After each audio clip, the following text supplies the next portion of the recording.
Olá, olá, olá, meu nome é Gerson, esse é o canal A História em Questão, que se propõe a resolver testes de história voltados para vestibulares e concursos públicos. Vamos lá então para a resolução da questão de número 38 do concurso da PM de São Paulo do ano de 2010, elaborado pela banca da VUNESP. A questão de número 38 já entra na parte de História do Brasil do edital. Sabendo disso, vamos ler aí os comandos, o enunciado da nossa questão. Leia as afirmações sobre a Revolução de 1930 e a Era Vargas.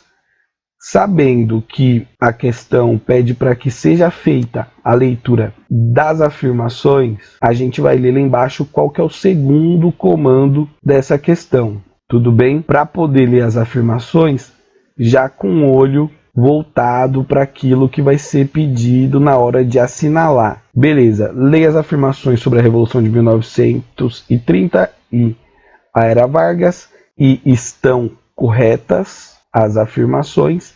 Então, nós temos que identificar as afirmativas corretas sobre a Revolução de 1930 e Era Vargas.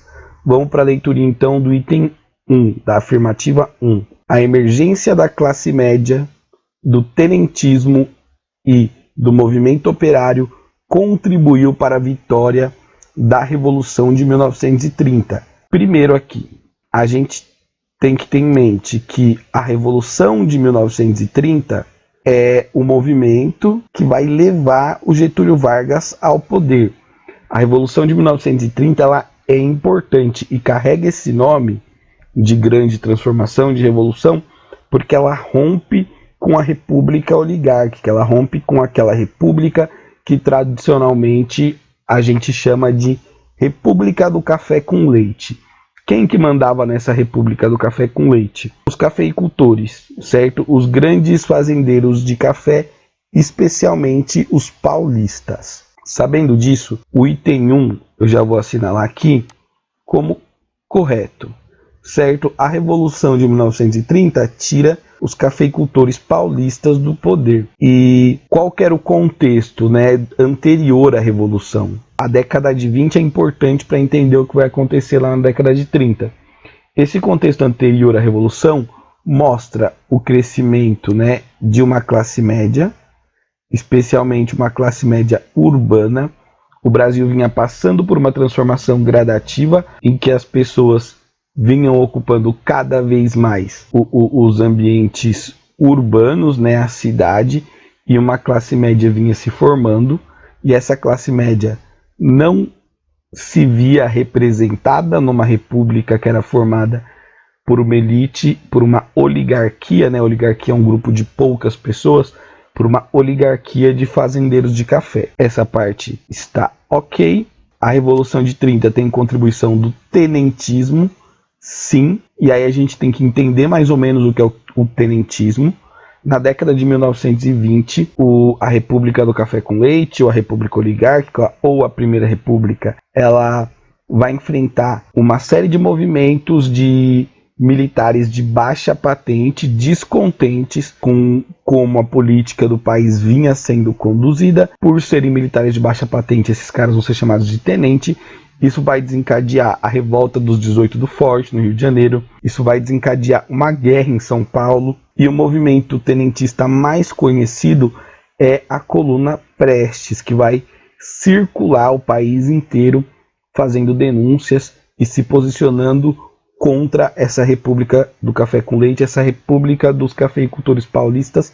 Eles vão andar pelo sertão do país até chegar na Bolívia, no Paraguai, e vão se exilar. Esses tenentes vão ser dura e rigidamente perseguidos pela República do Café com Leite. Então a gente tem que ter em mente o seguinte: quando vem a chance de derrubar os paulistas do poder, a Aliança Liberal, que era o grupo formado pelo Rio Grande do Sul, Paraíba, Minas Gerais, e queria colocar o Vargas no poder, vai se aliar aos tenentes, porque os tenentes foram perseguidos pelos paulistas quando eles estiveram no poder, certo? Foram perseguidos pelo grupo político da República Oligárquica.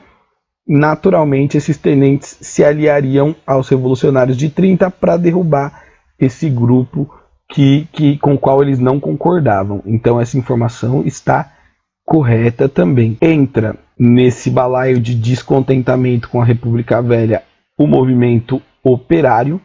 A década de 20 também é marcada por uma série de movimentos grevistas. Os presidentes da República Oligárquica vão falar que o movimento operário não era uma questão social, era uma questão de polícia. Então a gente tem aí os trabalhadores das fábricas, mais um grupo da cidade sendo perseguido pela República Velha e que vai se aliar à Aliança Liberal e o pessoal da Revolução de 30. A gente vai ver os frutos disso depois, tanto que o Vargas, em gratidão e como forma também de controlar essas massas operárias, vai acabar criando leis trabalhistas e beneficiando esse grupo de alguma maneira, chegando no poder. E é isso.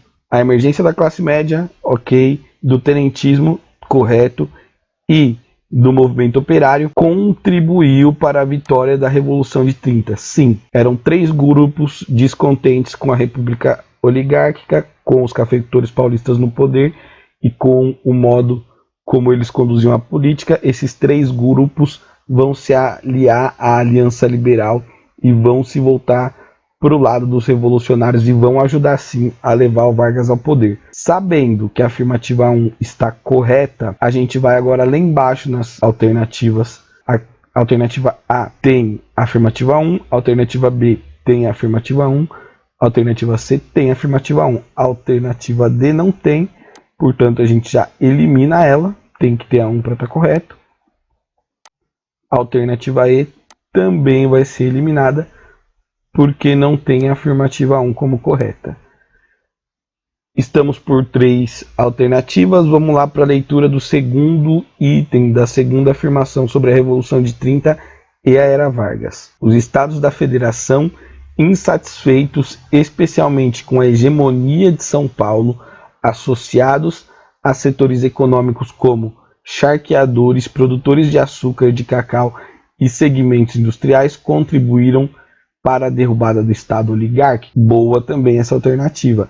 E é só pensar, se a República Velha estava na mão dos fazendeiros de café de São Paulo, outros setores da economia vão ser colocados em segundo plano, como os charqueadores. Charqueadores são os criadores de gado do Rio Grande do Sul, e é um setor que não era contemplado pela República dos Paulistas, pela República do Café com Leite. Os produtores de açúcar que geralmente estavam no Nordeste, também não tinham protagonismo e não tinham tanta voz durante a República Velha. De cacau, segmentos da indústria eram marginalizados, e esse segmento da indústria era o que vinha crescendo na década de 20 e que se mostrava promissor, mas o Estado, com a crise de 29, com a série de problemas econômicos, estava sempre preocupado em socorrer os cafeicultores e deixaram de lado os industriais. Esses industriais vão ter um papel fundamental no governo do Vargas, e o Vargas vai ajudar a desenvolver a indústria de uma maneira gigantesca. Um dos marcos da Era Vargas é o crescimento da produção industrial. Então esses grupos contribuíram para a derrubada do Estado oligárquico. Sim, essa afirmativa está correta. Vamos lá embaixo ver quais alternativas tem a opção da afirmativa 2 como correta. A 1 tem, a 2 também, a 3 não tem a afirmativa 2. Podemos eliminar a alternativa C, na verdade, né? Porque ela tem o item 1 que está correto, mas não tem o item 2. Portanto, agora nós estamos entre as letras A e a letra B. Tudo bem? Vamos lá para a leitura do item 3 sobre a Revolução de 30 e a Era Vargas, para tentar descobrir se essa afirmativa está correta ou não. Em 1937, Vargas fechou o Congresso Nacional, instalou o Estado Novo e passou a governar com poderes ditatoriais.